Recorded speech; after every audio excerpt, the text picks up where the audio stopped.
In fact, we're 1 minute past. So, welcome everyone to this live session as part of the Quilt'n'Learn January 2025 event. We have a wonderful panel here with us today, and we are all gathered to talk about technology in quilting. So, first of all, I'm going to ask the panel to introduce themselves. So, the order I have you in on my screen is Liz, Laurie, Ali, Tracy, Tony. So, Liz, go for it. Oh, great. I live in Canada, but obviously you're not hearing a Canadian accent because I lived in South Africa and Namibia in Africa for many years before we immigrated to Canada. I love quilting. I also love lingerie sewing and garment sewing. So I have 3 stashes. Wonderful. And you were sharing about the lingerie sewing last night on the Sew and Talk channel. So that was awesome. Thank you so much. Laurie, go ahead. Yeah. I'm Laurie. I'm located in Colorado. As I mentioned earlier, I was in the Denver area for over 20 years, and right before Christmas, we moved to the mountains to Grand Lake, Colorado. So definitely have a lot more snow and cold. But yeah, so I currently am focusing on 3 things. I'm a long arm quilter. I've had a long arm quilting business where I've worked with customers for 4 years. I also teach and design. My latest passion is the class that I shared with Quilt'n'Learn with the typography and the lettering. And then I served in nonprofits for 20 years. And so I also served as the executive director of the Quilts of Valor Foundation here in the US from 21 to 23. And I also work with guilds and groups on volunteer management, strategic planning, and just kind of how to have fun and quilt together. So. Wonderful. All right. Well, thank you very much. Ali, over to you. Hi, I'm Ali Ride. I am Australian originally, but I live just outside Verona in northern Italy. I am a recovering engineer. I used to work offshore on oil rigs in Indonesia, Australia, a few other places around the world. So that was a pretty good time. And obviously being an engineer, I know a lot of people who are quilters have this kind of crossover of brains between creative and analytical.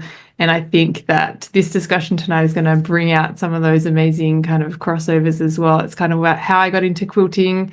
When I had my first baby, I wanted to make a baby quilt. I was also given a baby quilt from a mum of one of my friends, and that kind of kickstarted my whole creative business, which I run now. And I teach quilters, service designers how to design, write, and sell unique quilt patterns so that they can start their own creative businesses as well. Yeah, I think that's a perfect example of technology in action, because you use software to create the patterns. There's then like a website-y marketing element to it as well, which needs more software. Then people have got to make the patterns with some sort of sewing machine and then quilt them with some sort of machine or long arm or something. So yeah, the whole cycle is there in that. Tracy, over to you. Hi, Tracy from warm South Australia. Where I am at the beach, no snow in sight. In fact, I don't see snow ever. And you don't look unhappy about that at all. Not at all. Not at all. This is only day 2 here now. So I'm here for the next 3 weeks. I have been designing and publishing patterns in magazines now since 1998. And I got my first long arm in 2000, so 25 years now. My first computer system was 2006. So I got the first IntelliQuilter computer system in the world off the production line on my machine. Oh. And I have to say, it's actually still going. Okay, that's interesting.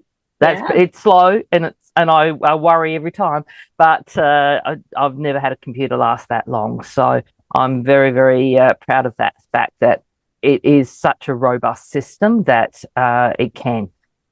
Pretty much. Not going to guarantee it will always happen.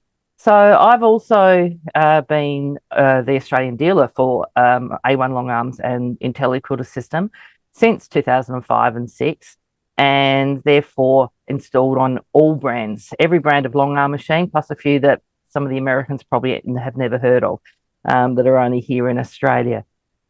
Travel all over Australia, have taught in America since 2005. And around the place at different shows, machine quilting shows, and also ran our own international machine quilting show here in Australia for 10 years, which I sold just before COVID hit, which was big relief Good for me. timing. Yeah. Yeah. But then Yeah. I pivoted to obviously online. So I've actually been 5 years now, 5 years this month since I first did my first webinar in a summit that I had set up, but it was more of an ongoing thing, and that was just the software that I had. So now it's more a membership thing. So 5 years every month I am presenting something to learn on computer quilting, whether it's specific to the IntelliQuilter or it's generic to any brand computer system on a long arm machine. Fascinating. That's my thing. So this topic was just perfect for me because a Absolutely. lot of the classes that I've presented are for creating things that you wouldn't normally expect to create on a long arm or with a computer system. All right, thank you. And over to you, Tony. I am Tony. I am Just BT Studios. I am just trying to get my business up and going, but I have been in the industry for about 18 years.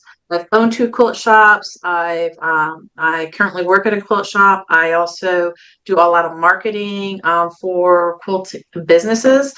But my love is teaching. I love to teach. When I had my business during COVID, I had to go virtual, so I had to learn to teach virtually. So I host a lot of mystery quilts, and this year my goal is to actually build my pattern base so I can start selling and reselling some of my patterns. So I want to talk about EQ8. That walks right into that. Right, and I mentioned just before we started, I will remember to introduce myself this time, which I almost always forget. But I'm Bea Byrne. I'm the host of Quilt'n'Learn.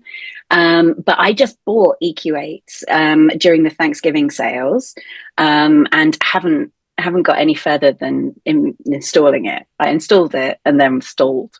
So I'm very interested to hear what's in EQ8 now. Just out of interest, because I suppose one of the first tools that comes to mind when you think about technology in quilting, and it's been mentioned a couple of times, but out of interest, how many of you have long arm machines?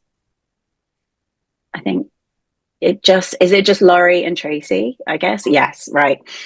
Because I suppose, I mean, the sewing machine itself is technological, and I know that people are kind of wedded to their own brands. Although to be honest, I always forget which brand my machine is. I think it's a Genome, but I will frequently get that wrong. Do each of you have a kind of favorite machine brand that you like to go with for your domestic machine or your long arm? Laurie, do you want to kick us off? Sure. Yeah, I have an Innova, and I love it. I've quilted on it for over 4 years. I specifically picked it because I wanted a machine that was heavy duty that would run a long time because I did want to set it up as a business. And in my particular region, I get good service. With other brands, I didn't necessarily get good service. But I think long arms and sewing machines are like cars. You just kind of have to figure out which one meets your needs the best, and that's what's worked for me. Absolutely, yes. It can take a lot of trial and error. Ali, what about you? I got my first sewing machine when I turned 30, and my family was extremely surprised that I asked them for a sewing machine as a present because I was definitely not into sewing or anything like that. I was, wearing my coveralls and hard hat and boots offshore and things. But then I went back to study design and I started to do some sewing. My mum's always sewed. She's had an Elna since 1973. Probably some of you have that model as well. I recently just upgraded it for her to a Bernina because I tried to sew a quilt on it when I was back in Australia, and it was like the worst sewing I've ever done in my life on her machine. I'm like, Mum, we have to get you a new machine, and now she loves it. I've got a Bernina. She's got a Bernina. But now we're kind of the Bernina family, plus my brother-in-law lives in Switzerland. So when we go to Switzerland to visit them, it's a great excuse to go to the Bernina shop and check out all the cool stuff. But I can imagine. Like Laurie mentioned, just when I was looking at machines at the beginning, it was just what was meeting my needs right then. And incidentally, I got a patchwork edition of Bernina when I wasn't even doing any quilting then. So it was kind of like fate. The universe was telling me something. Messages are coming through. Yeah. And Tony, what about you? I currently have a Janome M8. I got it mainly because of the big throat space, and it also has the It's got a stitch regular built into it. So it's my third Janome I've had. So I do like Janomes, but I love Berninas. We also sell baby locks at the store I'm in. So I'm not too loyal. I like everything. Yeah, I'm done. And Liz, what about you? Well, I also am very aware of the fact that all of the brands, like I think it was Laurie that mentioned like cars, it's the brand that you like. I used to be, before I retired, the national education manager for Janome and Elna in Canada. So most of my machines are Janomes. I have one Elna that is 48 years old. Hubby bought it as an engagement present so I could make my wedding dress and my bridesmaids' dresses, and it still works. Wow. And I don't have a long arm, but I have access to one. And I know how to use the software because, of course, I had to know things like that. And I do like walking foot quilting, but I've got some other things that I will share just now. Absolutely. All right. Well, we'll get to those. Tracy, I've deliberately left you till last because you are the queen of long arm machine and quilting in Australia. So, and probably elsewhere as well. So, tell us about what machine. Well, do you have a domestic machine as well? Multiple, yes. Yes. I also collect antique ones, so yeah, multiple, and I mean lots. Look, I started out, my first sewing machine was at 17 years old, and I sewed all my own clothes. So that was a really small little brother. And then I moved up to a Janome, a memory craft, and I started free motion quilting on that machine, and I actually wore the needle bar out. I knew I could have got it fixed, and it wasn't that expensive, but I told hubby that I deserved a Benina if I did that. So I got myself a 1260 Quilters edition, which I still use to this day. So, that's getting up there now. It was one of the last ones in Australia of the old mechanical ones. So I still use that. I've now got a 710 as well, just so that I could demonstrate using rulers, because I also manufacture and sell rulers for machine quilting and have so for a very long time, 25 years. As far as the long arms are concerned, I've owned 4 machines. And so I have owned 2 different brands. I have been the A1 dealer since 2005, but that's because of when I first traveled to America, we visited the other long arm, my first one's factory, just to work out how I could get it to move so much easier, because it was harder to move, and we did a lot of modifications. Now, I'm a farmer's wife, and that means that we do all our own maintenance, all our own modifications. Nothing's ever right. Everything has to be modified on the farm. So we're not frightened to try and do those things, whereas a lot of people are nervous. And I ended up choosing a machine primarily for its movement, so that I could freehand a lot easier, and also for the ability to do all my own servicing and to be able to talk my clients through servicing and fixing their own machines. They are a very simple industrial machine. The electronics, I'm ignoring that. I'm talking about the mechanical side of a sewing machine. And if you are able, because, let's face it, every time something breaks down, it's the middle of the night. You're not going to get service, and especially in Australia, there's only like one dealer, me, and for the whole of Australia, there is not a shop down the road. You're not going to, even with the more common brands here now, with the Handy Quilters and the Grace, Handy Quilter and Benina would be the only ones where you could say there are shops or salespeople, hopefully service people. That's not a guarantee, within a couple of 100 Ks of each other. But you're still going to be traveling. You're not going to get anyone to come to your home for any of these. So that's why I ended up choosing the A1 and still sell them, nowhere near as many. The industry hasn't, let's say, it's slowed down with the sales of machines because there are so many machines out there.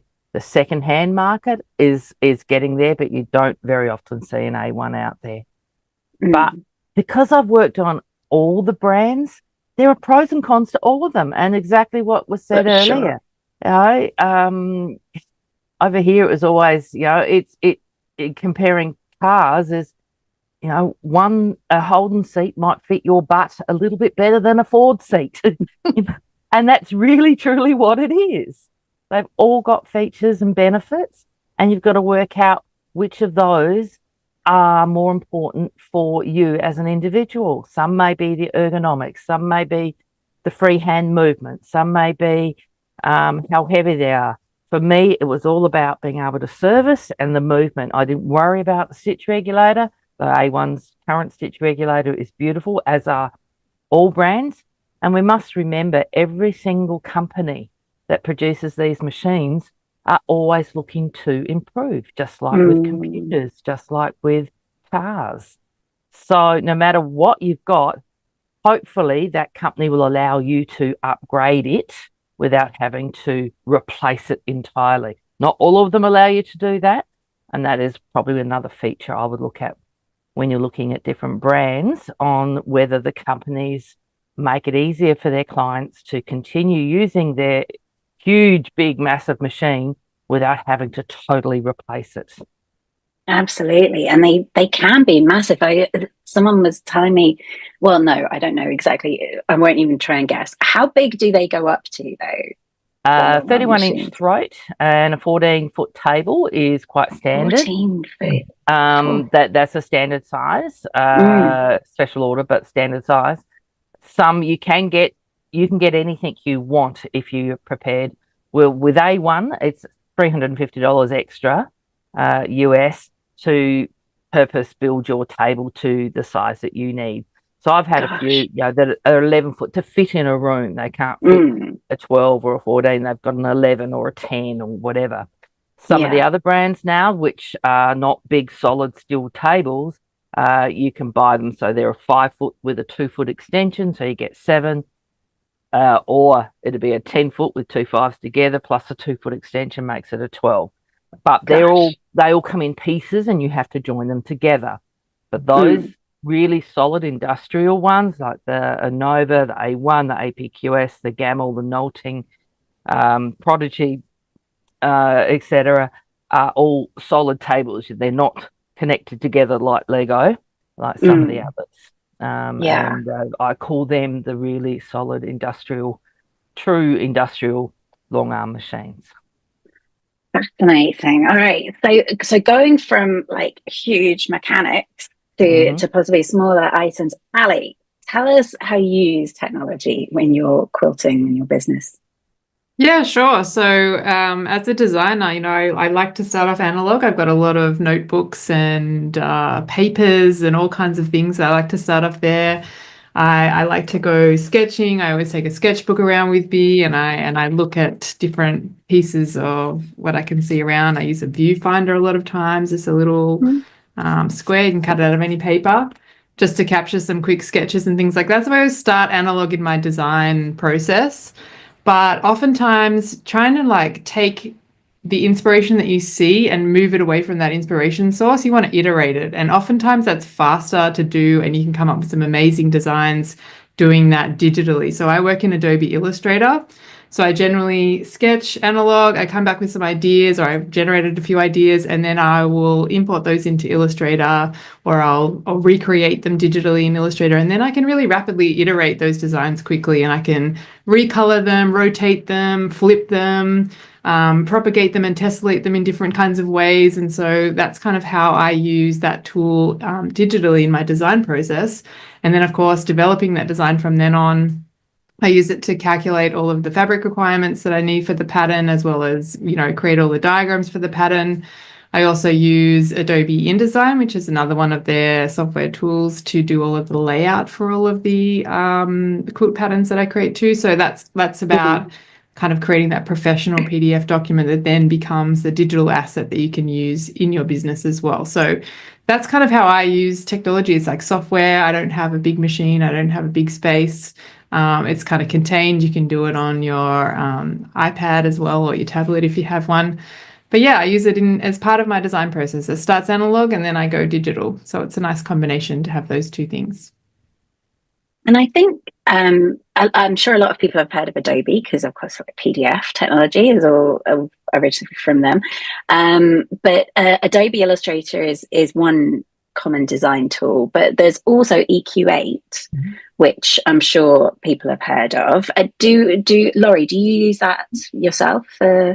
Yeah, I do. I'm Practicing? actually more of a newbie with it. I started using it the last couple of years, but definitely like being able to map it out in the software and then getting the actual fabric requirements instead of having to do math. It's just nice Right. to have the software figure it for you. I do think, like any technology, there's pros and cons. So EQ is great, but I think anybody that can do something that's more of an app-based program, they would really corner the market. So I appreciate EQ, but sometimes I find it a little clunky. I actually have a friend who is working on an app for quilt design at the moment, and I know that there are some basic ones out there as well. But Tony, you also do you specialize in EQ8 or do you teach EQ8? Because I think I you've got some do. slides, right, that we can Yeah. share. I just put a little bit of talk up there. So if you want to, you can show. Yeah, hang on. Let me get everything lined up and get this sharing. But I will also say, just like Ali, I am in the process of learning Illustrator and design for my pattern writing element, because that's really more somebody who's really savvy with computers to get into those two programs, because they are very there's a So lot of variables that you can play with in it. here we go. Okay. This is what I'm trying to do. There we are. Awesome.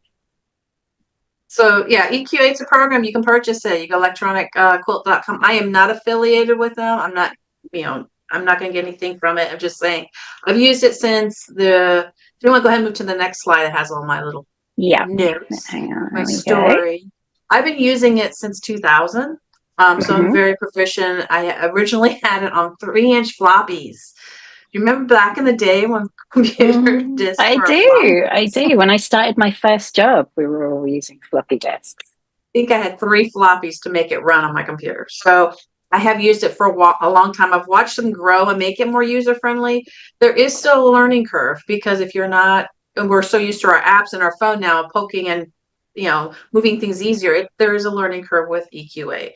But I've designed quilts, I design blocks, I design t-shirt quilts, I design paper piecing patterns, all within EQ8 structure. And I do teach it. I have a class coming up locally in my local quilt shop, and I'll teach it virtually. So if you go to the next slide, Yeah, you've got the pros and cons.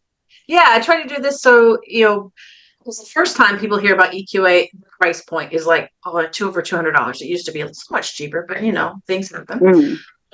So the cost is, so when you look at it, you need to think about it as an investment. Is this something that you do a lot of your quilt designs and you need something to help you advance that process? Then this is going to be a good investment. If not, I have another slide here in a second with some other options. Great thing about EQ8, can be used on Apple or Macs and Windows now. Before a long time it couldn't. It could only be used on Windows, and they finally got that taken care of. You can adjust your own fabric swatches to be accurate in your quilt design. There's so much free help with a lot of things now. EQ Electric Quilt has a huge community, lots of free patterns to start with, and then there's other things to build on. There's a beginner workbook, so if you need to learn that one-on-one a little bit more, they do offer that. It's I think it's like $35 or something like that. Endless creative possibilities, lots of ways to organize, so you can organize in folders that you want, and they do regularly do software updates. So those are the pros. The cons are the cost. It is for computers, so that's a big one right now.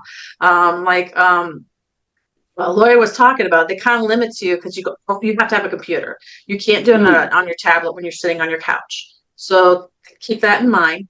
And there is a learning curve. So if you are more comfortable with computers and you're computer savvy, this is something you can do. But I'm around a lot of customers that's not their forte. Yeah. So you just have to think about. So that's kind of what I wanted, just to share that information, kind of give a high level view of EQ8. Yeah, and you've got these other Oh options yeah, here next slide. Yeah. as well. And in fact, someone in the chat had just asked whether anyone had used Canva or Procreate for quilt design. And in fact, it hadn't occurred to me to try and design something in Canva, which I do use a lot for social media and so on. But Procreate is the app on the tablets that Matt Barnes is using in his t-shirt workshop, and is also a popular choice for designers. But it wouldn't do any of the fabric calculation and so on. And I've heard of Pattern Germ and Prequilt. I think Prequilt was the one that I'm probably most familiar with, but I hadn't heard of these other two, Quiltography and Quilt Assistant. So thank you for sharing those. I need to take that off. Yes, the whole issue of design is fascinating, and I'm often hearing little bits and pieces from different people, bits of feedback about which programs they like and issues they have with them. Liz, what about you? How do you use technology in your quilting? Okay, do you want to just put my deck on as well? Yes, let's go back to it. Oh, hang on. I'm coming from a slightly different angle. Obviously, the quilt you can see behind me, that was actually done on a long arm with computerization. So we picked a design. The machine belongs to a friend of mine, and she let me do it. And because I had knowledge prior to, when I worked and had to know how to teach and sell the machines and the software, I could do it, but I don't own one. I don't have the space and I don't have the cash. Have you got my deck there? I have. Here we go. Let's bring this up now and go into slideshow. Is this your first slide? I think it is. Yes. So you can whip past that. Okay, there we go. You can whip past that as well. I long arming, you can see. Now, this is another option. And it may be sort of older technology now.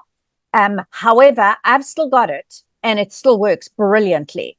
And Janome, I have a Janome previous top of the line machine, and this has it.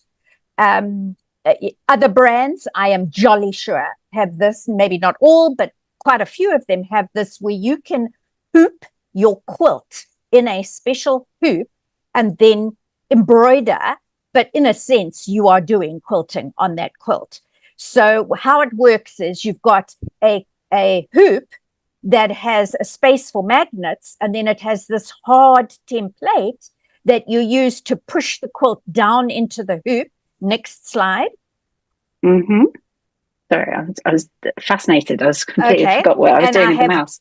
That's okay. I have big magnets, which then clamp the quilt on all four sides of the hoop. Next slide.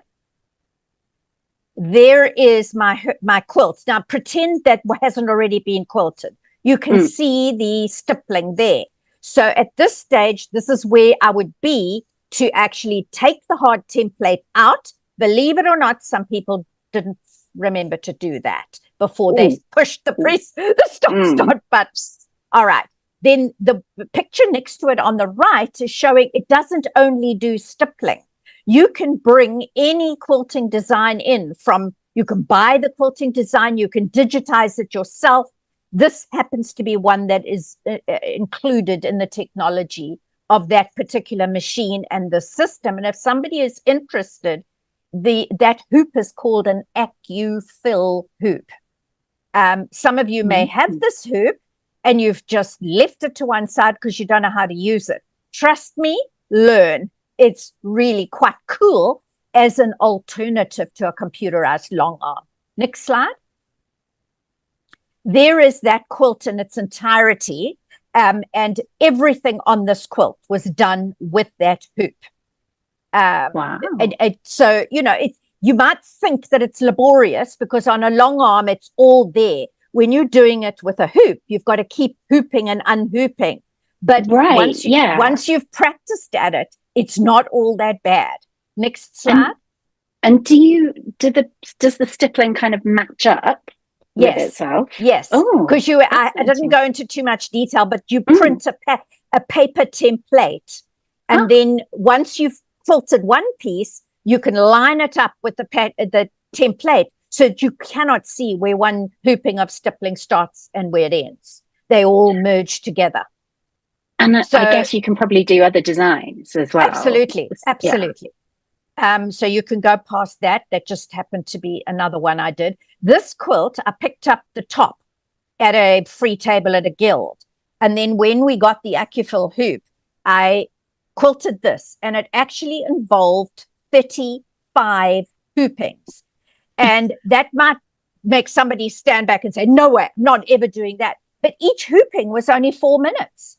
So I figured out that with hooping and unhooping, with my magnets, moving the quilt, starting in the middle and moving out to the 4 corners, as we always do with our quilting, I actually quilted that quicker than I could do it with a walking foot or free motion. So, all I say is don't discount that and say, oh, I'm never doing that. A long arm's the only thing you can use. It's not. There are other ways of doing computerized quilting. Next slide. There's just another example. It was a long citrus table runner, and that is one of the blocks where I used some designs I brought in from elsewhere to quilt that block. Next slide. Beautiful. There's another block where I brought in some designs that lent themselves to triangles, and then I positioned them and quilted them, also in my embroidery machine hoop. Continue. Here is something that actually I entered into Quilt Canada last year, but it wasn't accepted. That actually is a queen size bed. The photograph is a bit misleading, but the embroidery on that quilt was all done with my embroidery machine. The one on the right is applique in the hoop. So that's another way of doing applique. Next slide. Those panels down the side of the quilt were all done with a design in my embroidery machine. And I just did one hooping after another until I had completed the quilting in those sections. It's really a lot easier than it kind of looks. Next slide. I'm whizzing here because I know. Now here is another one that I did show yesterday, but you can see very clearly that part of the embroidery design is applique in the hoop, and part of it is quilting. So, you can get it all done in one go. It's really quite impressive. Next one. I remember you were talking about this yesterday. This is on satin, right? So it was incredibly slippery. Yes. And I ironed interfacing to the back of the satin. Amazing. And then obviously it also had batting. You work with it. This one didn't have batting. And it was my peacock quilt. And so your embroidery of the peacock, in a sense, becomes your quilting, but it's also an embroidery. And then my border around the side could have been with batting, but I chose not to because it was a wall hanging, and I figured the thinner it was, the better. Next slide.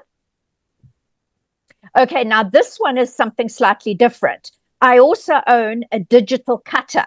Many people will know about the Brother Scan and Cuts. Mine is a different brand, but it has software that enables me to make my own designs as an applique, and then cut out all those little purple pieces with the cutter, and then hoop up, and it stitches exactly around where I cut the fabric. Oh, so it takes you through the whole process. That's interesting. Which brand is that does that? It's no longer available, but it was called Artistic Edge Cutter. And it was sold by Janome. I found it wonderful. A lot of people thought it was much more difficult than the Brother Scan and Cut. I didn't ever own the Brother Scan and Cut, so I'm not going to down it or say anything about it. This one worked for me, and I've still got it, and I still use it. Okay, beautiful. Next slide. Okay, that's just where you can find me. Wonderful. Okay. All right. Anybody's got questions, they're welcome to ask. And what about, has anyone else used these cutting machines? I know there's all sorts of ones like AccuQuilt and Cuttlebug and things like that. Has anyone else tried those? Silhouettes, right? Exactly. Yes. Laurie, you're nodding as well. Yeah. I use a Cricut Maker. And I've used it to cut applique pieces. Now I've been using it to do the heat transfer vinyl to put on labels or on the little quilts. And so, yeah, it's been a really fun tool. So, Yeah. And Tony, what about you? Have you used other ones? Well, the shop we sell AccuQuilt, but it's not technology, it's just a die cutter. But I have a Cricut maker as well, and I've used that one for all And sorts of Ali, stuff. what about you? I don't use any cutting machines, but when I was studying design, we used, like a CNC router, which is the same type of a thing, right? You basically have an SVG file, which is your path, and instead of cutting, obviously you're sewing. So again, like coming back to Adobe Illustrator, the flexibility of the software there is that you can design anything that you want. You can draw whatever you want. You can export that as a path, which then you can, send to, I'm not a long arm quilter, but I'm imagining you can upload a file that you want to your software. And then that's the path that your stitching will follow, right? So I have students who create pantographs. They create those in Illustrator. Might maybe start in Procreate, and they bring them into Illustrator to finalize them. And then that's their digital asset that they're selling, are those pantographs for long arms as well. So the flexibility of learning the software that allows you to create any kind of design, motif, style that you want gives you a lot of flexibility to then be able to leverage all of these different technologies, whether they're embroidery machines, whether they're cutting machines, whether they're long arm machines. You can just kind of go crazy with the creativity. It's pretty exciting. And is that in Illustrator that you would design those pantographs and so on? Yeah, you design it in Illustrator. So you design the vector path. So Illustrator is a vector program. So basically it's like a mathematically determined path. And you can export that in lots of different formats. And one of the formats that you could export it as is an SVG file, I imagine, is what you would use with long arm machines. DXF, okay, so you could export a DXF is what's accepted by all of the long arm quilting computer systems. Yep. But there are other tweaks. It's that it's not easy from Illustrator. Most people still need to wash it through Art and Stitch or AutoCAD. Yes, I've got Art and Stitch. It's a good program. Yeah, Art and Stitch, very expensive, and that will export in every format required for all the different computer systems, and take out the nodes that are needed to take out for some of the software, and add things for those that need extra information. I don't think I've heard of Art and Stitch, so it's assuming there's at least one other person out there. It's a couple in the Netherlands who have the program, and it's great because it's for people who do machine embroidery as well as long armers. And just to clarify on those tulips you saw on the last slide, my software for the cutter will cut that fabric, but then I can also save the file as a stitch file, an applique stitch file. And then that's why I can do it in my embroidery machine on the exact same spot I've cut the fabric. Extraordinary. So I imagine there's people, we've got all our attendees listening now, we've got people listening on Facebook, and other people will watch this video afterwards, but there's probably people who would love to start doing some of this stuff, but don't really know where to start. So I know we've talked about so many different tools and bits and pieces, but let's say that, and I'm opening this up to anyone, but let's say that someone wants to introduce a more technical element into their quilting hobby. Where would be a good place to begin? I think maybe it's a too broad a question. Maybe where they have a strong interest. I mean, if they're interested in quilting their own quilts, or if they're interested in embroidery or lettering, I'd kind of just start where they really are excited. Right. Okay. So let's start where we started earlier with long arm machining, for example.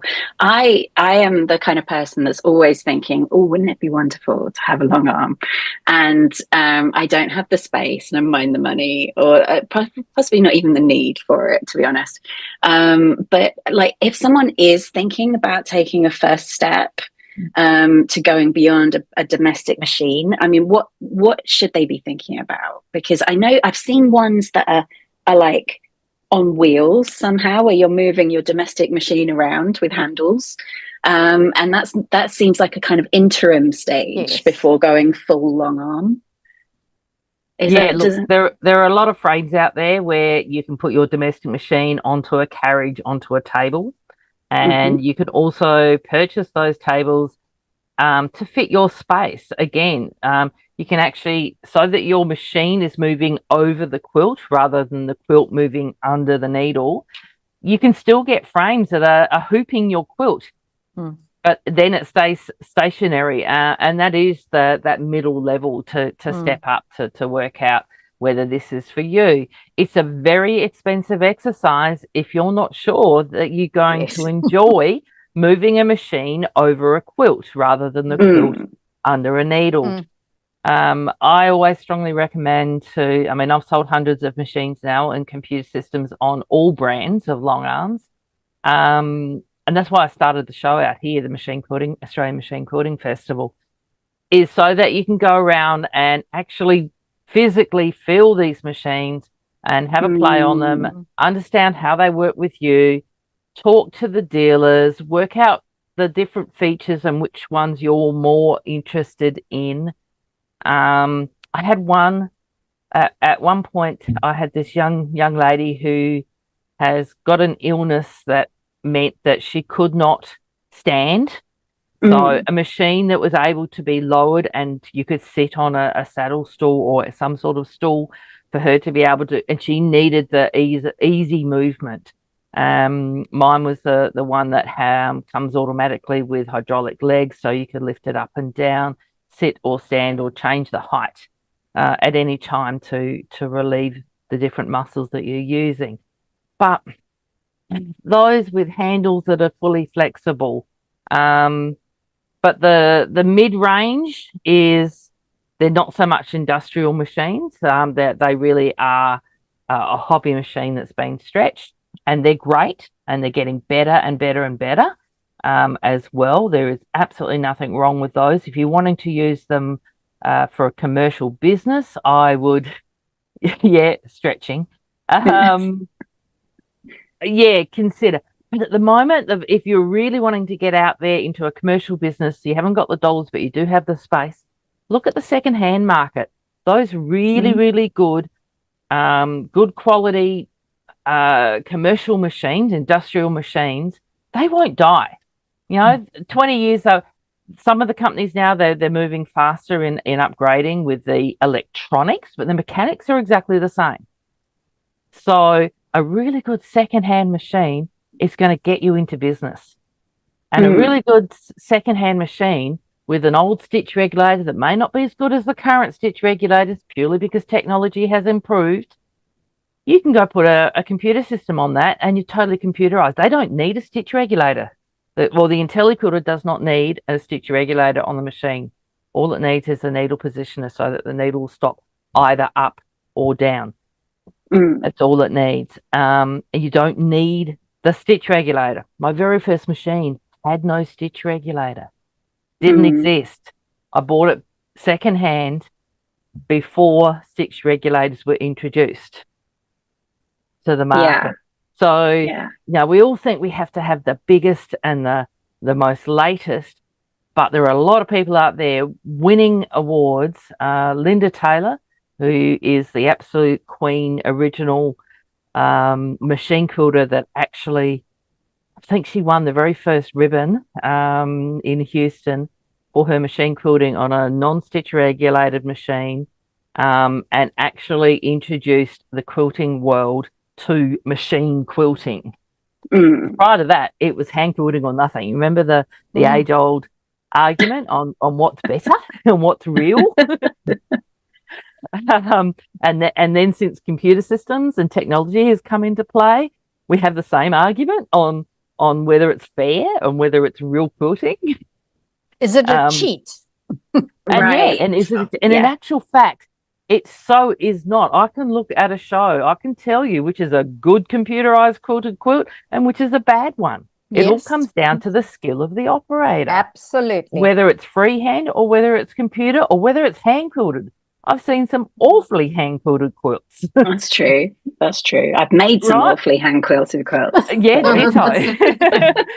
So, it's not about how it's being quilted, it's about how well it's being quilted, no matter how you do it. Mm. No, so that's the machine, the long arm side of things, and that is wonderful. Thank you, Tracy. There's been a lot of love in the comments in the chat for your thoughts on that. What about like when it comes to design? If someone wants to get started designing their own quilts, what would be some good options for tools for them to get started beyond, assuming they've kind of gone through the pen and paper stage? What's the next step? I use Illustrator on my iPad or on the computer. Procreate's another one, where you can have your shapes and join them together. I actually started out before EQ with a program called Quilt Pro, and I found that easier to use than EQ way back then, and did a lot on that. But I guess I've had Adobe for a long time now, so and you make it work. Yeah. There's not a lot true. of barrier to entry for Illustrator. I mean, yes, there's a learning curve, but that's the same with any software or any kind of new tool that you're going to use. There's always a learning curve.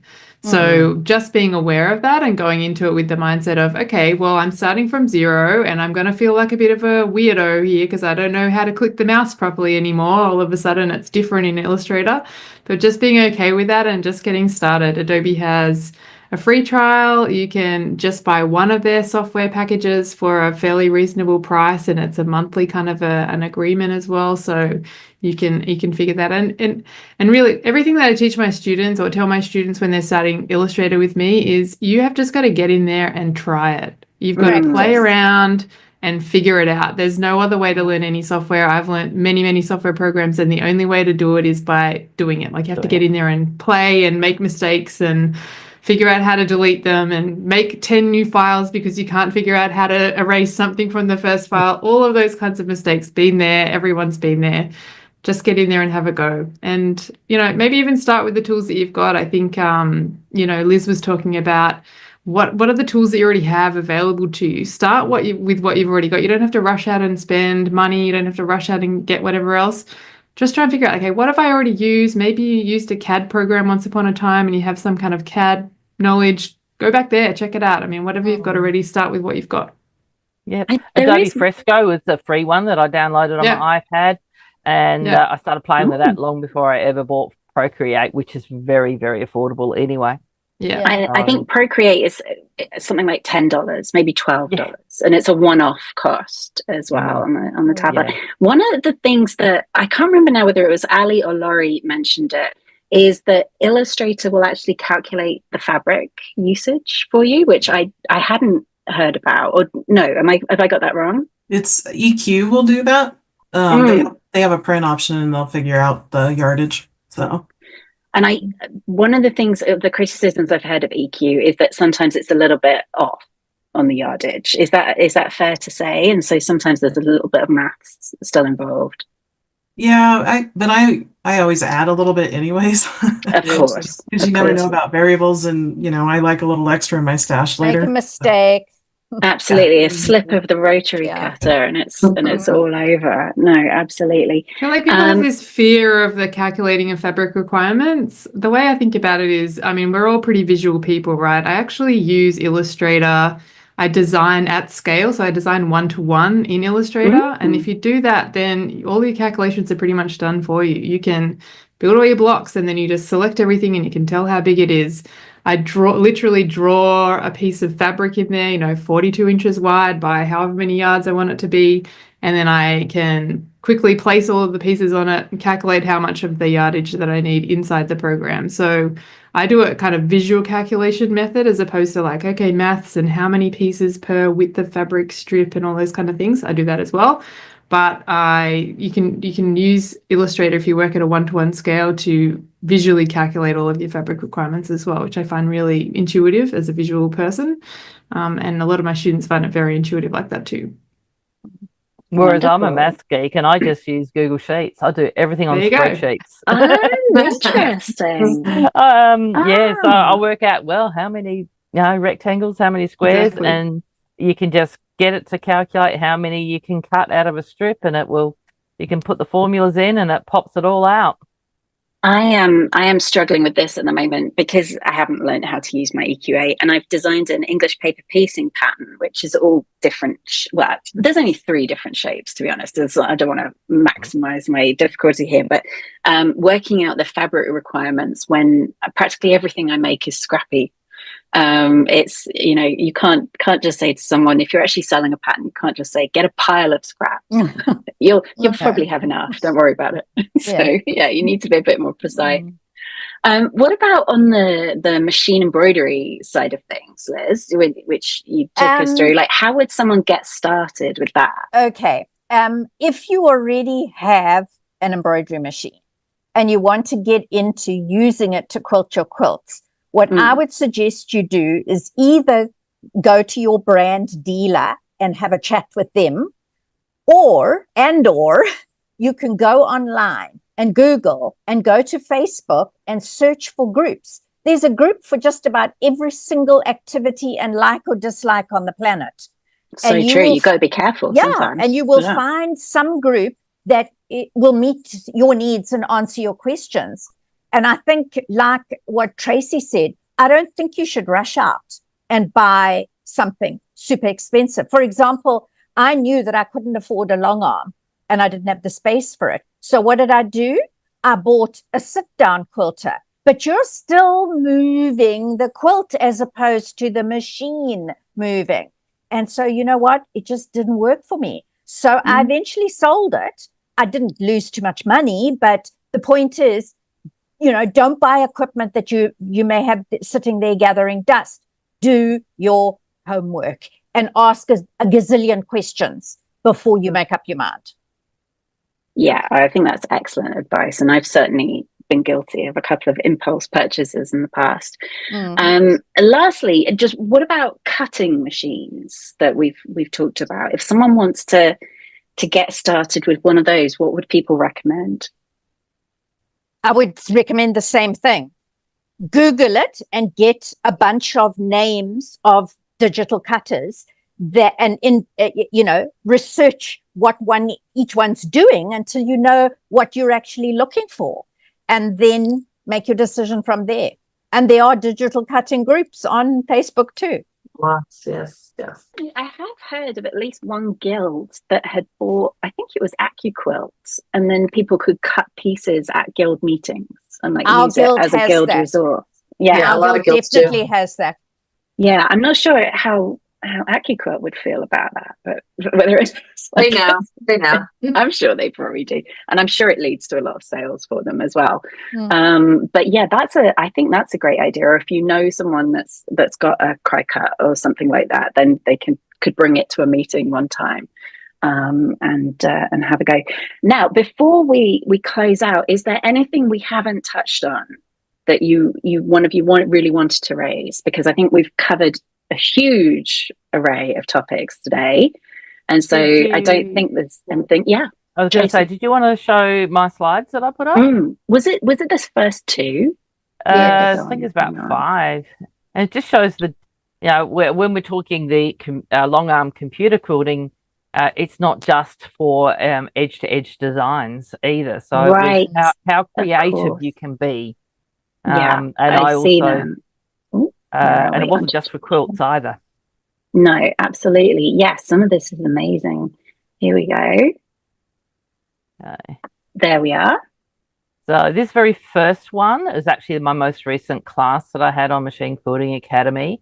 And that the very body of the quilt is showing how I used an edge-to-edge design, but I placed it diagonally, and how I could quilt that as you advance the quilt and match everything up.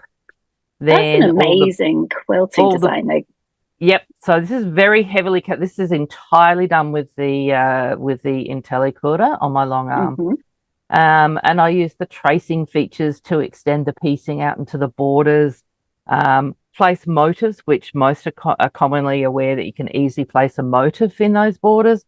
But then I actually digitized using the IntelliQuilter itself on my long arm, the background fill, and cut out all the pieces. So the background fill went behind the design. Now, it's actually not that tight when you see this up close. Melanie, who's just put a comment in.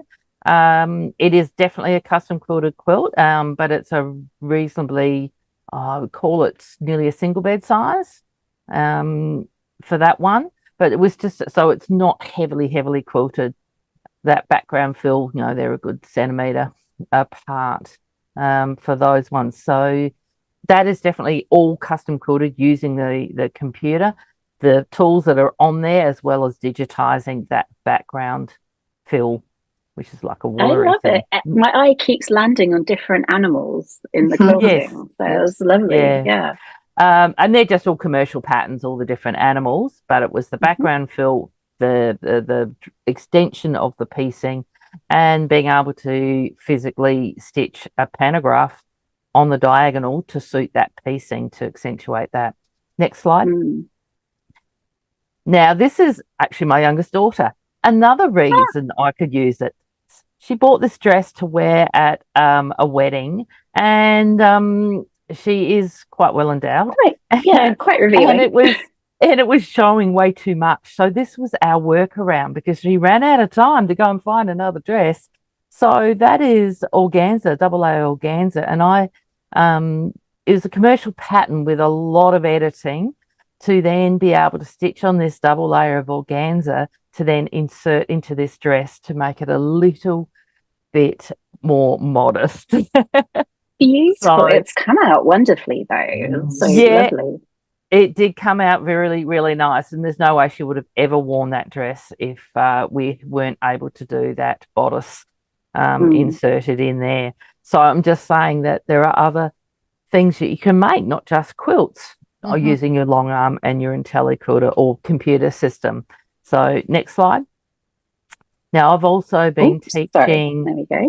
This is all design work using IntelliQuilter. So it's just using basic curves and loops and to be able to build a design. So you can see I've built it all of these things on the IntelliQuilter screen itself, and then able to stitch it out. And that was what size was that one?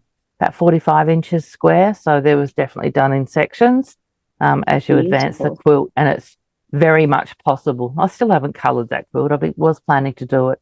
But all of these, that's some of the features of this computer system, is to be able to build a design and cut out parts of it and place designs behind another and all that sort of thing. And it's actually fairly quick and easy. That's not a hard thing to learn. And I'm pretty confident you can certainly do this in Statler and Pro Stitcher as well without too much difficulty. Obviously, IntelliQuilter is the one that I use and love and understand and teach. So that's just some of the features to be more customized. This is the sort of stuff that I don't think I would bother drawing all this out on paper and then tracing it all onto fabric. So, and I've also done piecing and couching and all sorts using the computer system. So it's not just for an edge-to-edge design, though that is its primary purpose from a business point of view, because that's the cheapest form of quilting for the customer, but the most income-producing form of quilting for a person in business is the edge-to-edge designs. It's great that you mentioned that, because it's kind of easy to forget that you've got so many options on the machine. Well, look, we're at time. As Melanie Claire says, this has been extremely informative. So thank you very much. I just want very quickly, just a couple of minutes, just for people to know where to find you all, if they've been dazzled, as I have, by your knowledge. So we'll go in the opposite direction. Tony, Tracy, Ali, Laurie, Liz. So Tony, kick it off. JustBTstudios.com is my webpage, but you can find me on Facebook and Instagram under the same name. Pretty easy. And you've got a QR code there for people to Yes, I do. That's my email. Wonderful. And Tracy, what about you? For the education side of things, it's machinequiltingacademy.com. I've also run a retail site since 2000, and that's constantinequilts.com. So that's where you'll find rulers and IntelliQuilter sales and lots of other machine quilting notions. But Machine Quilting Academy is the education site, both for IntelliQuilter and for freehand and business support. Wonderful, thank you. And Ali is so technically gifted. She's been editing her banner in real time there to add her website address. Ali. Well, we are on a technology call here, so why not use it? I'm allyride.com, ALLYRYDE. It's up there on the screen. You can join my email list, check out what else I do, and I would love to chat with you. So thanks for tuning in. It's been really interesting hearing everybody's insights. Amazing. Absolutely. Mind blown. Gosh, yeah. Yeah. Laurie, how about you? Yeah, you can find me at my website at coloradothreadworks.com. I'm on Facebook under the same name, Instagram, and then YouTube. And then anybody who makes it to the mountains in Colorado, just come sew with me. Oh, excellent. Standing invitation. Finally, Liz. Yes, you can find me on my website, sewwithliz.com, and that has links to all of my social media. And I do also have a Facebook group.